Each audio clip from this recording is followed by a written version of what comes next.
City India news Telugu.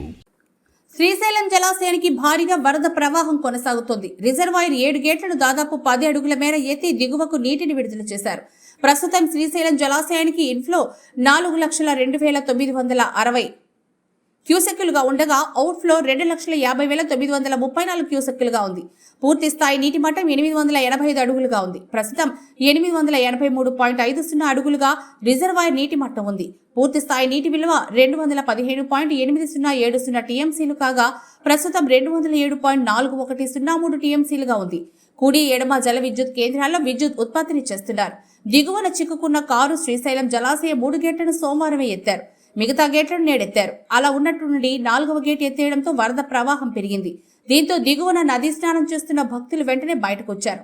ఈ తరుణంలో నదిలోనే ఉండి స్నానం చేస్తున్న దోమ మండలం దాదాపూర్ గ్రామానికి చెందిన యువకులైన మాజీ సర్పంచ్ యు కృష్ణ, గురుచర్ గౌడ్, ఈశ్వర్ సిద్ది, బి రమేష్ నీటి ప్రవాహాల్లో ఇరుక్కుపోయిన కారును బయటకు తీయడానికి నానా విధాల ప్రయత్నం చేశారు. చివరకు కారును బయటకు తీశారు.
మన దాంట్లో లేదా? మన దాంట్లో లేదా?